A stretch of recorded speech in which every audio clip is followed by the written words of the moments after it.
Is the YouTube comment section a good place to get technical support help? Well, I'll provide my thoughts on this and some tips that might improve the chances of getting your questions answered. That's coming up on ThriftyAV. The most common type of comments I get on my videos are tech support questions. In fact, I get so many tech support questions that if I answered them all, it would eat up a big chunk of my creative time. I don't work for the companies that send me products to review. Basically, I'll spend hours, maybe a couple of days reviewing something. I'll shoot and edit my video, and then I'll publish it and move on to the next thing. The depth of knowledge that a YouTube reviewer has on a product isn't going to be nearly as deep as someone who uses that product on a daily basis, or the manufacturer of that product. But that doesn't mean I don't answer any questions. As a YouTuber, the biggest incentive I have to answer questions is viewer engagement. So there's a few things that you can do as a viewer to enhance the chances of getting your support question answered. And the number one big thing, watch the video. Have you ever visited an online forum, posted a question, and got the snarky response, read the forum, or maybe search the forum? Well, the same thing applies to YouTube. Often the question being asked is discussed in the video. When someone on YouTube asks a question that is directly answered in the video, it sends the message to the content creator that the person didn't watch the video. So I don't always answer questions like that, or if I do answer, it's with a timestamp and nothing else, so they know where in the video they can find their answer. Next thing, when you phrase your question, make it obvious that you watch the video. YouTube Analytics does not provide the information that links views to comments. So I don't know if a commenter watched my video or not.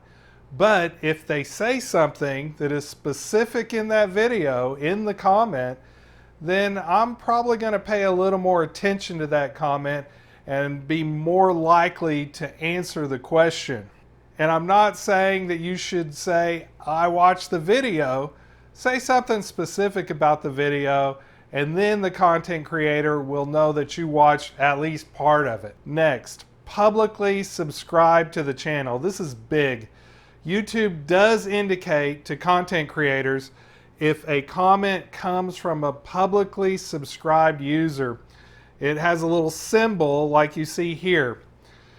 If a content creator like myself sees that symbol on a comment, it will get prioritized. In fact, we can sort comments by public subscribers. Even if I don't know the answer to a question, if it's a public subscriber that's asking that question, I'll reply, even if the reply is, I don't know. Subscribers will be treated better than non-subscribers in the comment section. Next, don't spam.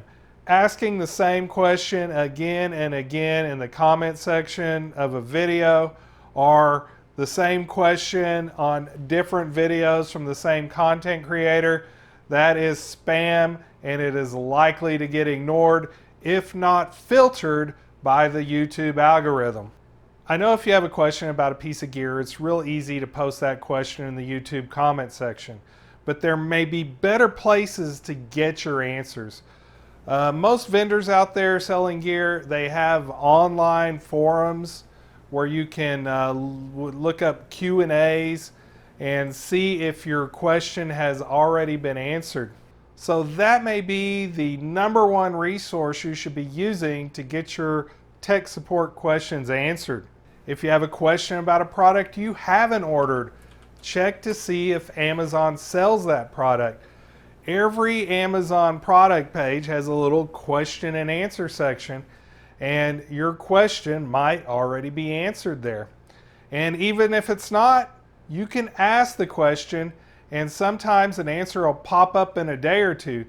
Vendors pay pretty close attention to that section and they want you to buy their product, so they want to be able to answer your question. But I have gotten bad answers there as well. I was once told that a piece of gear had stereo audio when the audio inputs were actually dual mono. So you got to watch out, buyer beware a little bit. Next, even if the piece of gear that you have a question about does not have an official FAQ, frequently asked questions, or discussion forum, there's many discussion forums out there that cover pretty much any type of gear topic.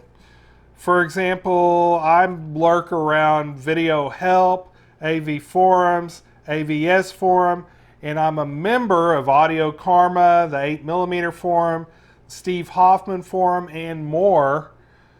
Search for an appropriate forum for the gear that you have a question about, and you will likely find your answer.